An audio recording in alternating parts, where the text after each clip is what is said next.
Hi everyone, my name is Anatoly and thank you all for joining us today, for tuning in for our webinar. Uh, a few technicalities before we begin. For better experience, PC and Mac users can switch to full screen mode, and also we would appreciate it if you will be fully engaged during this webinar and take part in our polls or send us your questions for Q&A session. All functionality for that is available in the menu located in the bottom of your screen.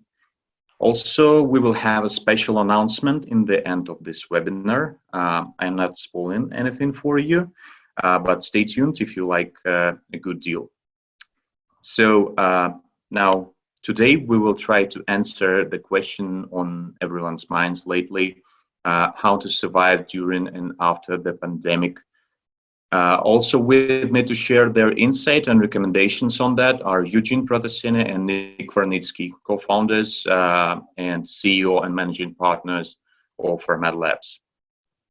Now, a lot of you, hi, Varun. Now, a lot of you know who we are, or even know me, Nick, or Eugene personally, but for those who doesn't, I'd like to tell a couple of words about what exactly is Armada Labs. We are, simply put, a team of experts in technology solutions for lending with 20 years of domain experience. And since more than half of our customers are lenders, we've been dealing with a lot of concerns lately, as I'm sure the rest of you. So in this webinar, we will talk about the main concerns and risks lending industry is dealing with now, as well as challenges that may expect us in the future, and how exactly technology can be applied to mitigate or resolve them. So now, without further ado, I'd like to pass the digital torch to Nick Varnitski to kick off this webinar. Nick? Yes, thank you. Thank you very much, Anatoly. So once again, hello, everyone. We are truly going through unprecedented times right now. Many people are calling it once in a lifetime experience from perspective, not only how much our lives have changed, but also how quickly we see the economy changing. So what we want to do today is take a look at what has changed in the fintech and lending spaces because of the coronavirus crisis. Then I want to give some insight on how we can manage these issues and what companies can do not only to withstand those issues, but also to benefit from the opportunities that the current crisis created and come out a lot stronger on the other end. So if we take a look at the industry stats, we can see that the share of fintech was steadily growing year after year. And back in 2019, it was taking almost half of the personal loans market. Now, why did we see such a growth over the last 5 years? There are three major contributing factors that we can identify. So the first one is automated underwriting and digital loan experience. This literally was a win-win for both lenders and consumers, low cost for the lenders and way better customer experience for consumers. Again, not everyone may even remember, but if we think literally 7-10 years ago, what did our customer experience of obtaining a credit card or a loan look like? We would get an offer in the mail, fill it out by hand, mail it back to the lender, wait for a couple of weeks to hopefully get approved. Now, today's experience is completely digital. You just go online, fill out the form, and instantly you get a response. And even that is today considered to be a bad customer experience, where the good one involves using services like Plaid and Saltage and others, where consumer can log into the bank account and the service will pull the data and pre-populate the application for this consumer.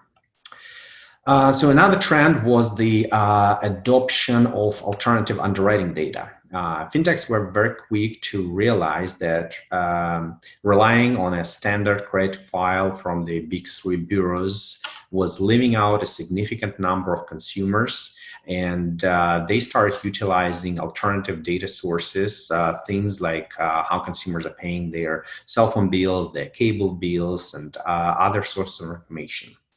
And today's COVID-19 crisis will create even more opportunities for usage of alternative data.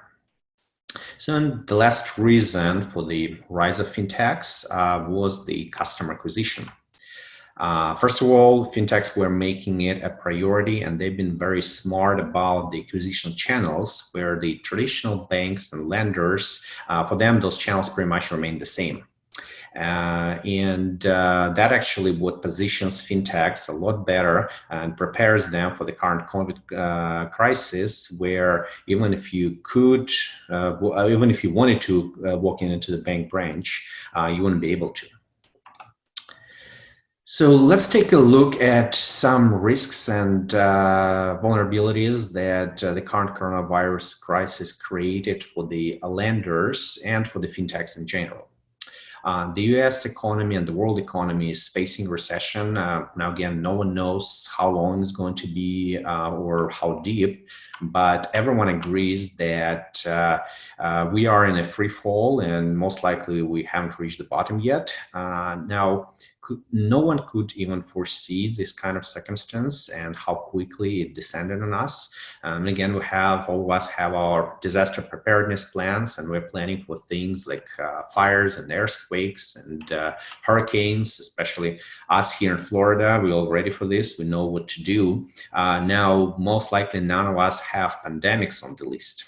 And that creates another threat of continuity of your operations. Now, again, most of us are lucky that we are able to work from home, and we've just done a quick poll while people were joining. Looks like about half of us are joining from their homes. Now, technology allows us to work from home. We can do it, but that also creates its own set of issues and vulnerabilities.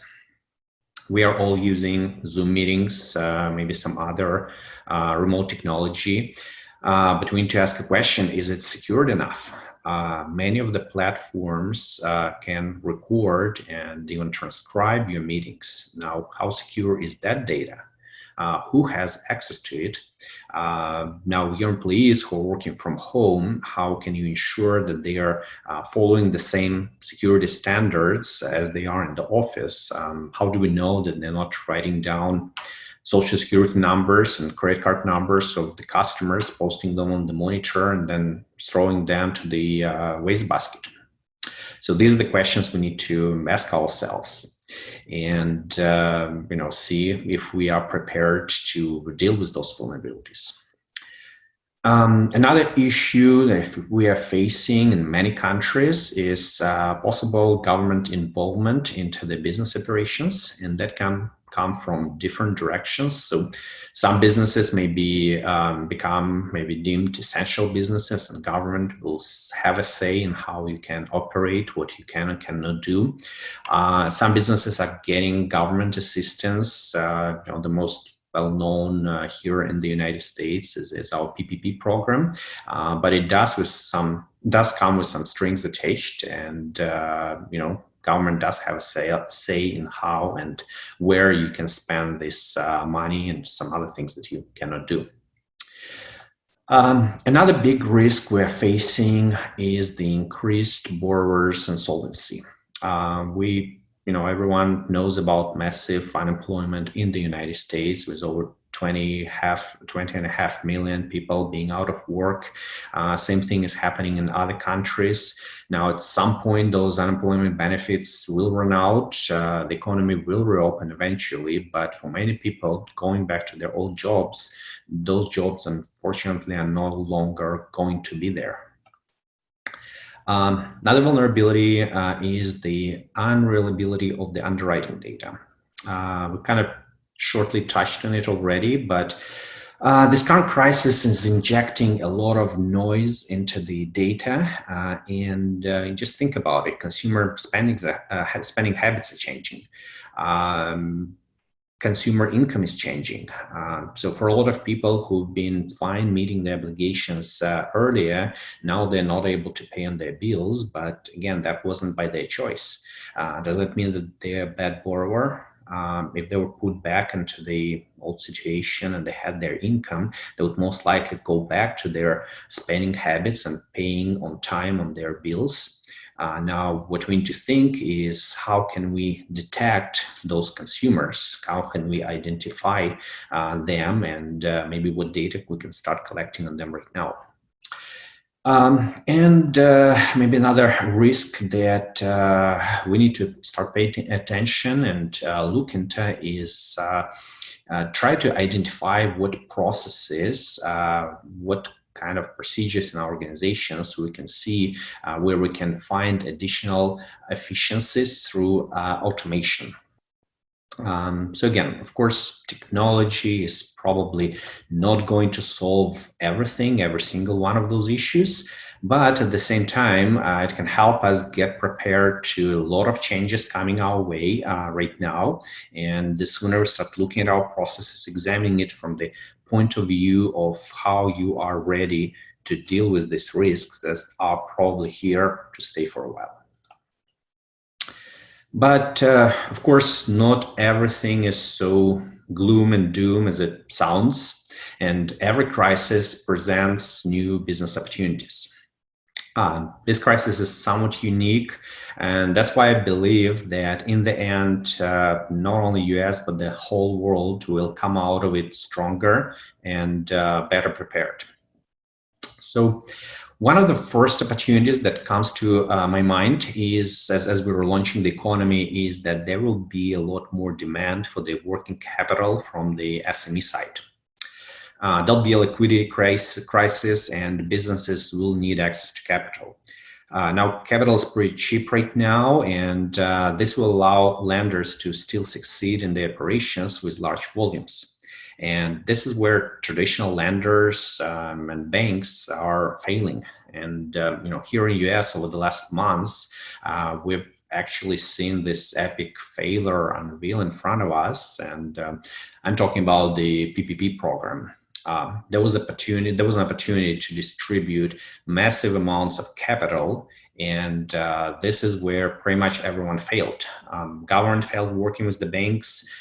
Traditional banks failed taking applications from the borrowers. And in the end, everyone failed in delivering capital to those SMEs who truly needed it. I'm not going to bore you with the stories of, first of all, multi-million-dollar companies getting those government loans, and stories of business owners sitting there in the middle of the night in front of their computer trying to submit the application when the bank website is crashing. We all read those news. We've all seen those stories.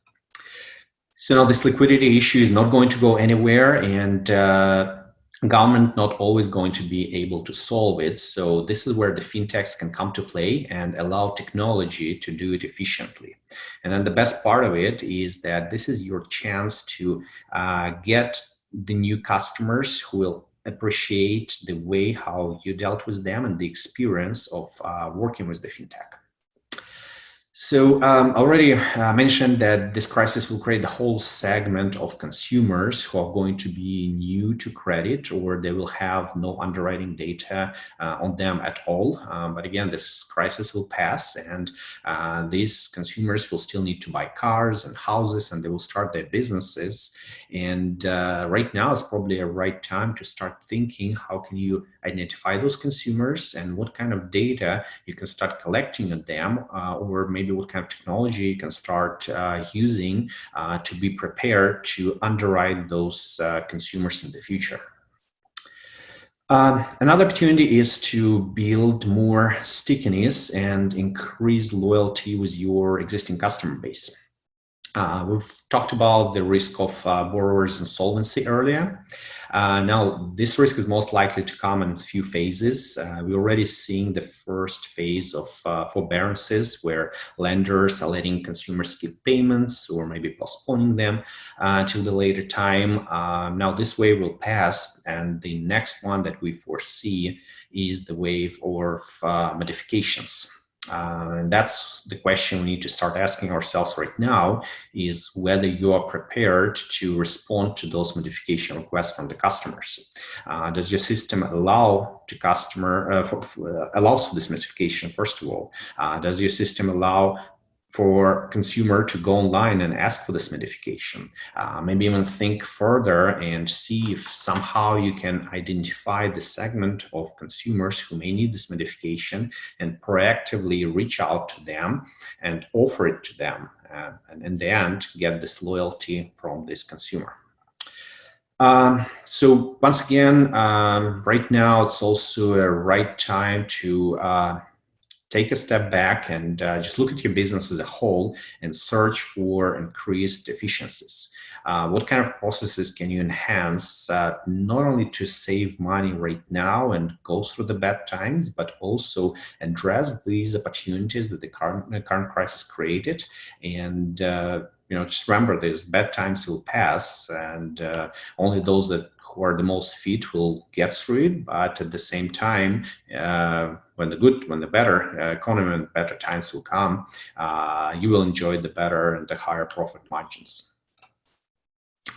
So how do we respond to the risks that this crisis brought, and are there any specific steps that you can take? Even though there is no special recipe, there is a number of things that everyone can take. So first of all, create a special task force that will be in charge of dealing with this crisis. Again, it can be a few people, it can be even one person. Another thing is keep an eye on changing regulations and act fast. Back in the days, fintechs were quick to react. Now the current times are calling for even more agility. So as you automate your processes, see if there are any employees that you can repurpose to some other tasks.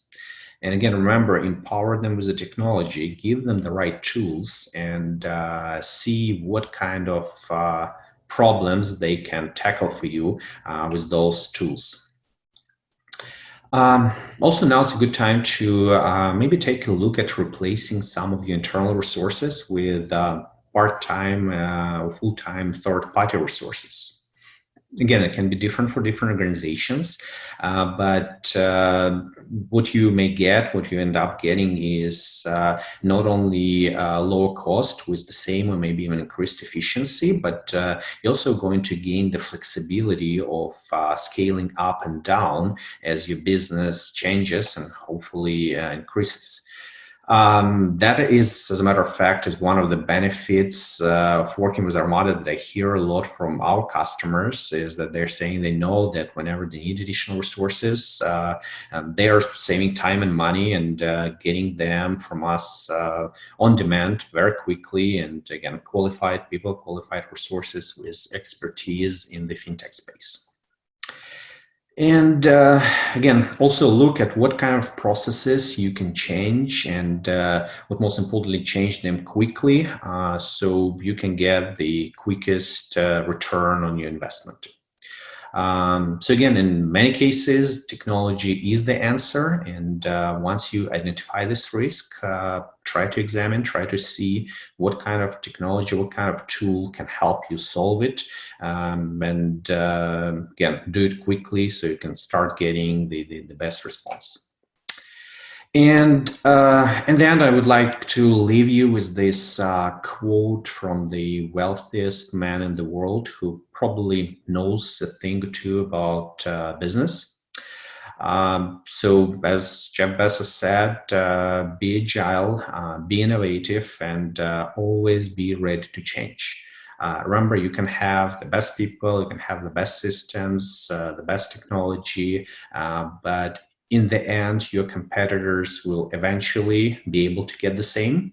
One thing that they're not going to be able to replicate is this thirst, this culture of innovation. And this is something that can drive your company through the bad times and so also through the good times. And with that, Anatoly, I'll pass it back to you. Thank you. Thank you, Nick.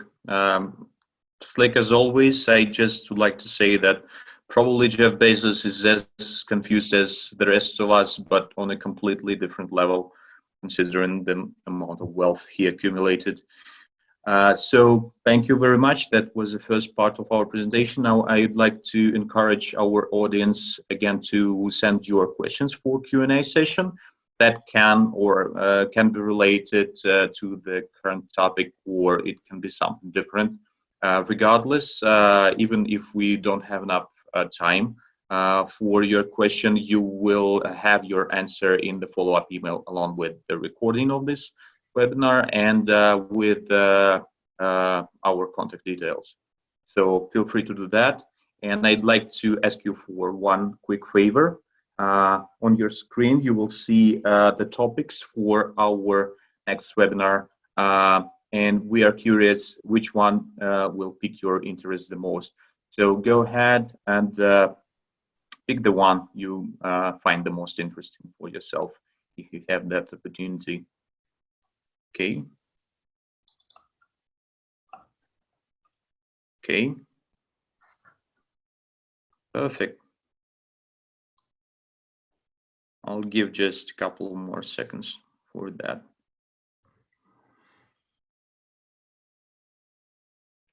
Nice. I feel like I felt like it will be a draw, but modular design and loan management systems is definitely in the lead.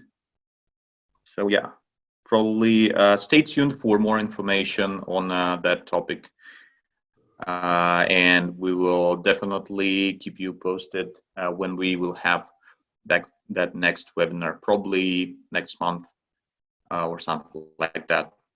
So thank you very much for helping us out with that.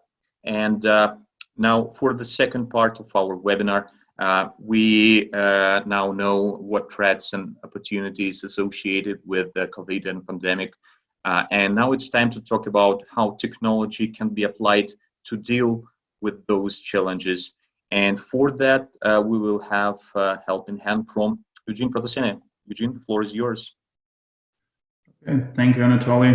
I hope everybody can see my screen. So Nick brought up a couple of good points in his presentation outlining the effect that COVID is taking on all of us in terms of the effect and everything. So what I'll do on the second part of the presentation is concentrate a little bit on with the real examples, like, you know, hands down examples either coming from our experience or trends that exist, and together we'll try to see what it does it take to become the innovator and be ahead of the competition to adopt to the newly changing like environment through the processes. And what's interesting, I'd like to make a few kind of stats that I came across recently that might be interesting. And the US, for instance, as an example, about 36% of employees are involved in gig economy and about 11% in hospitality in the industry. Well, some aspects and some industries been complete shutdown. We're talking about the hospitality to most extent. In the gig economy, we've seen there a spike in demand, even though it brings concerns and it definitely brings, like, you know, some additional aspects related to their threats related to the you know, like contracting the COVID-19 while they're performing their services. I'm talking about the Instacart shoppers, Care.com websites, and others. But what we need to understand is because of those changes that evolved in front of us in the last, like, you know, 2 months or so, when we start preparing for the webinar, we didn't count them. But what I'll do, I'll outline how the events of the recent weeks and couple of months have changed the landscape. And it's going to be important for the prominent lenders, either in consumer lending or business lending, to understand that even though the credit might be affected over the last events by a lot of consumers, they would need the capital to rebuild their lives. Small businesses will be asking for their capital to restart their businesses, and how you as an organization would evolve in terms of including this population would definitely will go a long way, because you will create this consumer like loyalty. You will include that big chunk of credit landscape into your portfolio if you can find the ways to mitigate the risks and perform. So as we know, we already passed the era of phase of digital transformation 1.0. So what we're going to see is what it takes to become an be up to date, like with the digital transformation 2.0, or how to kind of blaze the trail in terms of trying to see what else can be included in your technology transformation to beat the competition, to come out stronger from this post-pandemic times and continue to lead the way. So if you take a look on the screen, you will see like a few phases or topics that should be factored in while your organization is thinking on transforming and making changes or create from scratch, depending on the phase of the company, of your technology. And during research and planning phase, I would like to always say to our clients, and cannot stress it enough, is create a realistic game plan. Trying to win the awards and been in development mode for a year and a half, it's too long for nowadays, especially with the things that are evolving. Try to create individual iterations, create a smaller pieces of the technology that can be developed and rolled out to see how the market is reacting to them, and obviously be adaptive. And analyzation of the trends before there's events of COVID-19, I would definitely say, hey, try to get the latest and greatest from the innovators, from the sometimes larger companies, because today's technologies, cloud capabilities allow even smaller organizations to adopt those innovative trends, consumer behavioral items. Because what's important to understand that with the COVID-19, there are sayings that some researchers are saying that we are in the year 2030, either we want it or not. So we already took this giant leap in terms of switching consumer behaviors and adaptation of new technologies and new ways of coexisting, or be able to do things without human interaction. So with that being said, factor those trends in terms of how you're going to include that new population with the new habits and new reality. If we're talking about building platform phase, a few things that I would like you to kind of remember and take from this recommendations of webinar. Think of an MVP. MVP, even though it covers about typically 80% of the cases that your technology can solve, will allow you to deliver to the business needs much faster, right?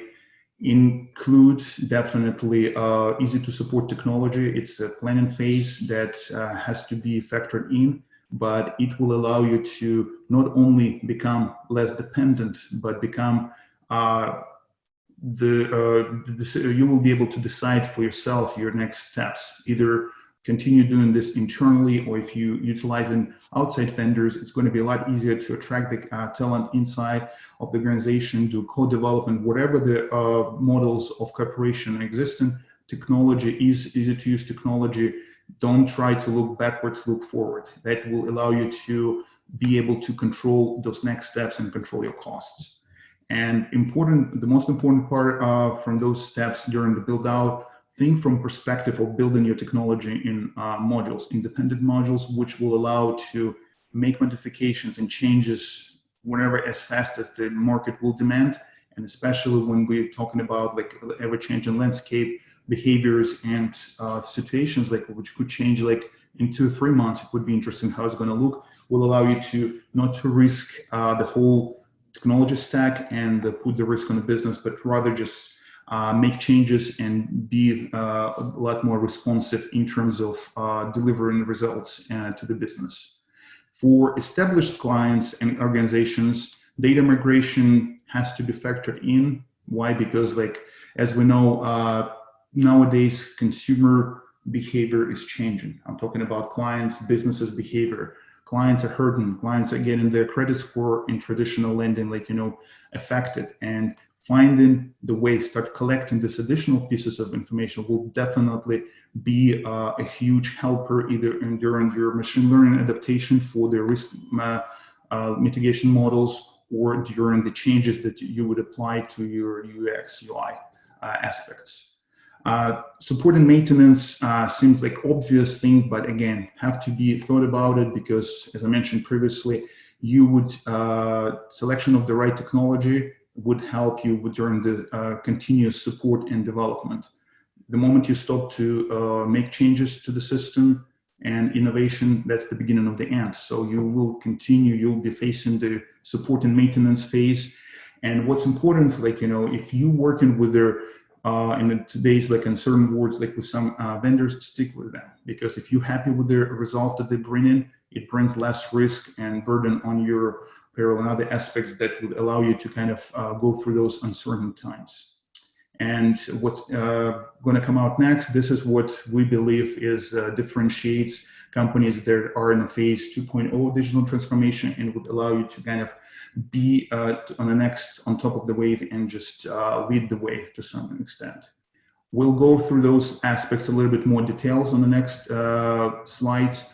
And the key factor would be the inclusion, obviously, of the consumers or your clients, utilization of the data, and creation of consumer loyalty through completely digitalized experience and adaptation. So that's kind of the things that I would like to spend a few minutes to kind of discuss in more details. During the optimization process of, as Nick has mentioned, creation could be a part of the strategy is that sometimes clients elect is creation of the marketplace ecosystem or P2P lending arm, which definitely would allow you to get access to the capital, especially during post-pandemic times when the demand for the capital is going to be astronomical, and newly restarting businesses will be crying for the capital to be lended. And if you find a way to mitigate your risks, definitely would your model, if that does include creation of the marketplace, would help you quickly in a digital format bring the different parties together and solve the question of the capital. 24/7 digital communication, I mean, even sounds like it's a must be, but do not underestimate the power of their digital tools like created, like, chatbots, or utilization of unique aspects, like, that might sound like, unrealistic even a year or 2 years ago, are becoming more and more available. I'm talking about like video conferencing, FaceTime during the digital interview of their consumers or businesses, and then be able to perform like, analyzation of the consumers are based on the mimics of the face. There are technologies available that could determine if they've been honest or not completely honest or lying to certain questions, which could become a part of their digital communication, but will help you to utilize called like non-traditional underwriting tools that would help you to come out stronger and be inclusive for that population.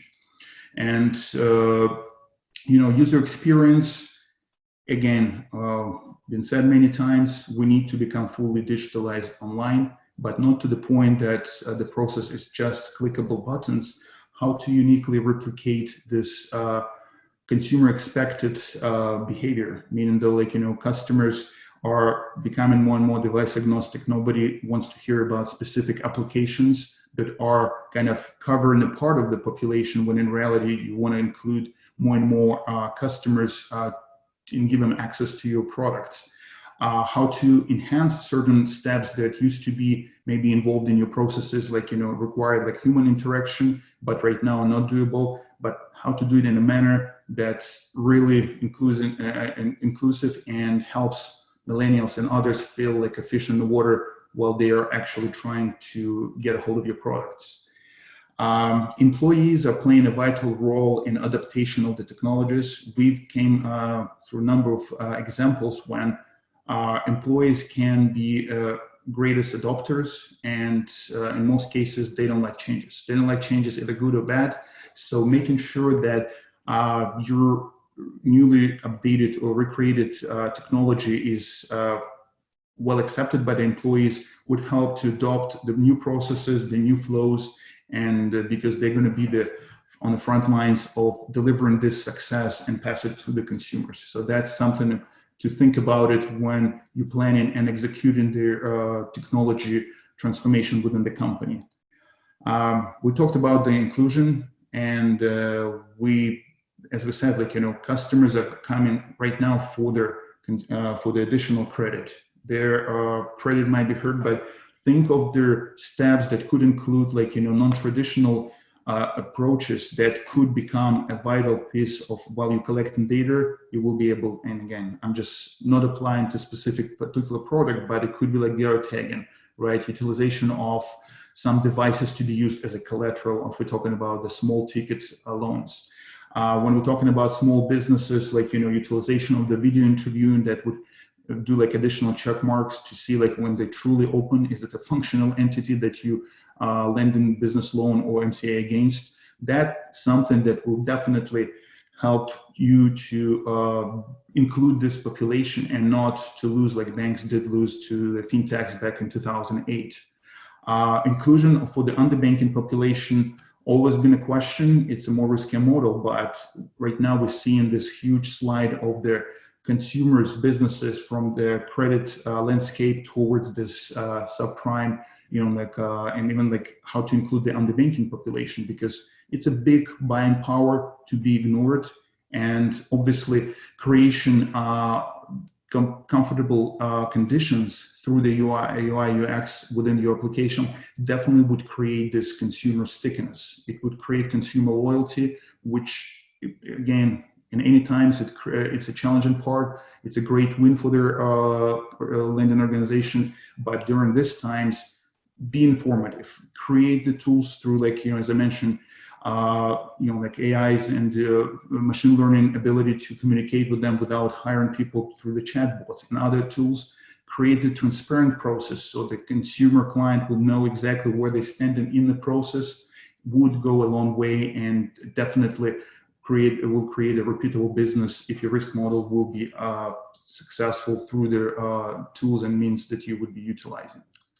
So utilization of the data, everybody knows this data is today's oil, right? In gold, because more data you collect, its tools are laying in front of us that we can definitely get a deeper dive, predict the behavior of the consumers, foreseeing the upcoming challenges that would happen, and utilization of the data definitely it's a must be. So don't ignore the data. I know we're all drowning in the data, but finding the way and remove this noise that exists around data would open the eyes and horizons and opportunities, and that could go through every stage of the life cycle of the loan. We're talking about the underwriting, enrollment, talking about the typical after the loan has been funded, as well as there are some issues and the loans goes into the collections. Utilization of the data is extremely important. Machine learning, again, it's a must be in today's world. There are some tools and means that we can help you with in terms of how adopting into your model, but don't ignore it and don't just look at this, or it's something not for us, we'll take a look at this later. And to summarize, hopefully from what's been discussed today, and again, we're not pretending that we will find the answers to all the questions, but hopefully would like to say, be inclusive in whatever challenges, technological challenges that you do. Create realistic game plans that would include the MVPs, and be iterative, meaning the quicker reaction delivery to the market would give you back results faster, and would allow you to be adaptive to the ever-changing situation. Inclusion of their customers, even though they might seem to be high to risky, ignorance in this aspect, and in coming months when we're going to be coming out from this pandemic, hopefully, let's think positively and optimistically, would hurt your organization in later days if you would be ignoring that aspect. And be innovative in your mind, like, be adaptation and be able to adopt new technologies that could be helpful and will create this consumer centric journey that we all know, like, we are changing in today's world. We're adaptive. Our kids are becoming gurus of Zoom and online education. Online shopping, it's been around, but again, even elderly people are utilizing right now those type of tools. So new behavioral patterns will becoming a reality in today's world. So let's be opportunistic and creative in this aspect to support that transformation and include the population for your needs. So thank you so much for that, Anatoly. I'll give it back to you. Thank you, Eugene. Thank you for a great presentation. Insightful as always, and packed to the very top with useful content. Basically, we're now almost done with the webinar. Right now, we'll start a Q&A session. We have 3 questions. I would appreciate to have a couple more. Still, we can talk about different stuff along the way. First of the questions I'd like to bring up is probably who should be in the special task force group. So I assume this is referring to the task force Nick was talking about, and that being a group of people, maybe who should be like titles of the people, like jobs, like what kind of people should be in this organization, within organization. Yeah, absolutely. My suggestion would be, don't even go from the kind of their position perspective, but rather go based on their capabilities. So I think those should be people who have good vision across your business, across your organization, and who have very good decision-making skills, who are able to analyze the changes and address them quickly.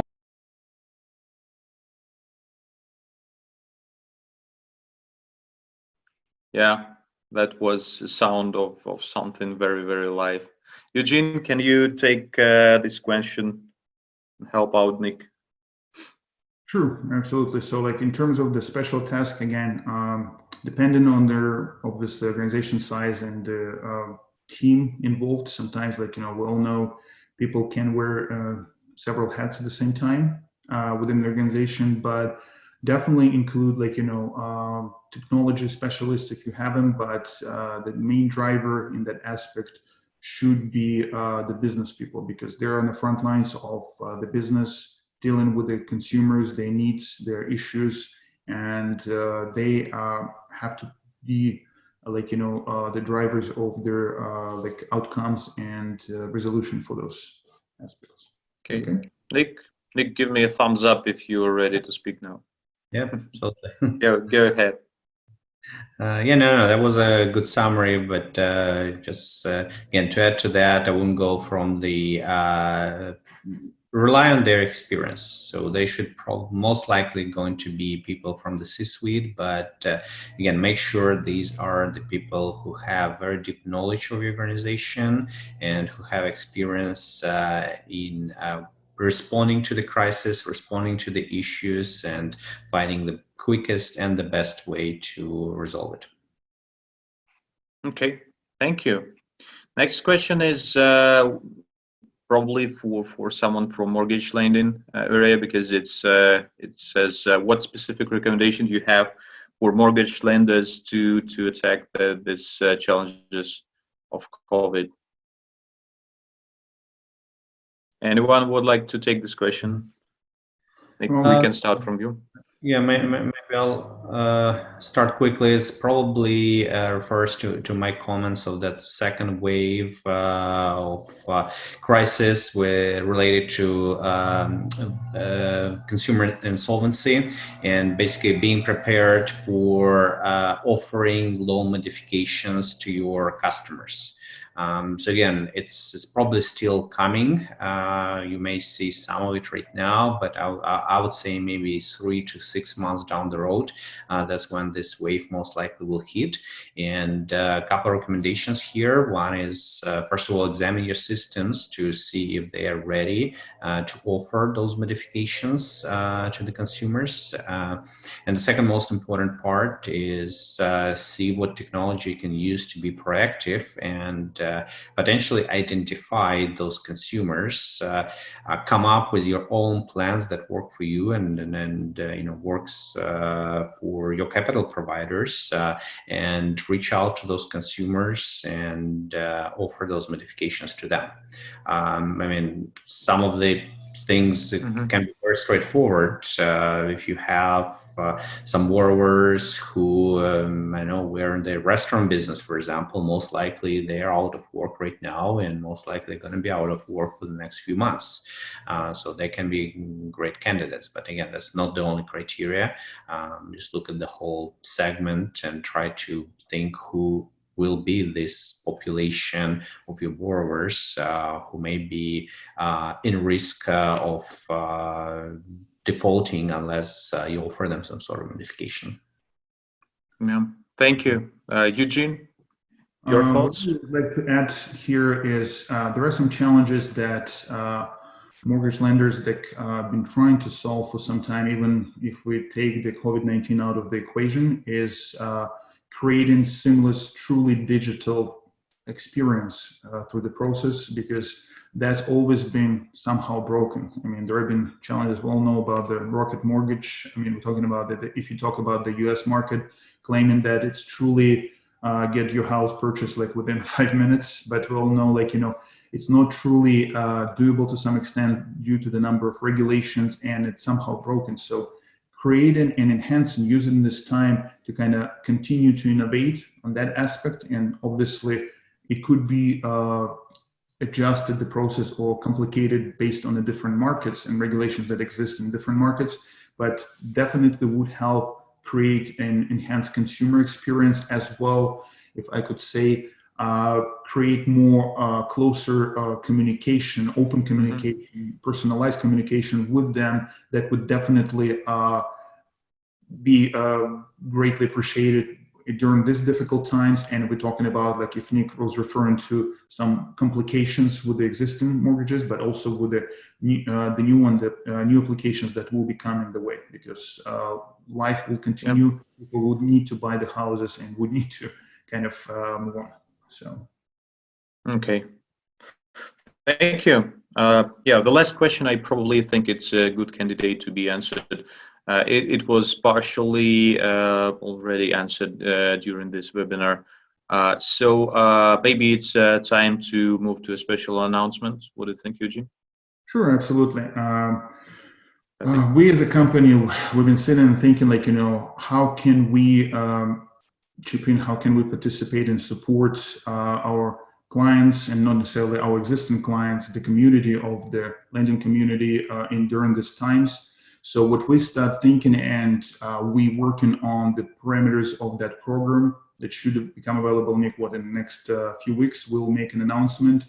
But we planning to open some of their technologies that we built, some of our products that we have, to help you address certain areas of the business. And since we all know, like, you know, the number of default loans and programs is going to be affecting, if it's not affecting already, your side of business. So we're planning to offer those products with their completely like free support and utilization for the period of time. So we just need to kind of wrap this around, but we'll definitely reach out to you guys in the next coming weeks and with the special offer, because we believe supporting community will come out stronger from this situation moving forward. So we'll definitely will make us stronger and be more prepared for the new challenges that definitely will come out in 21, 22, and so on. Okay.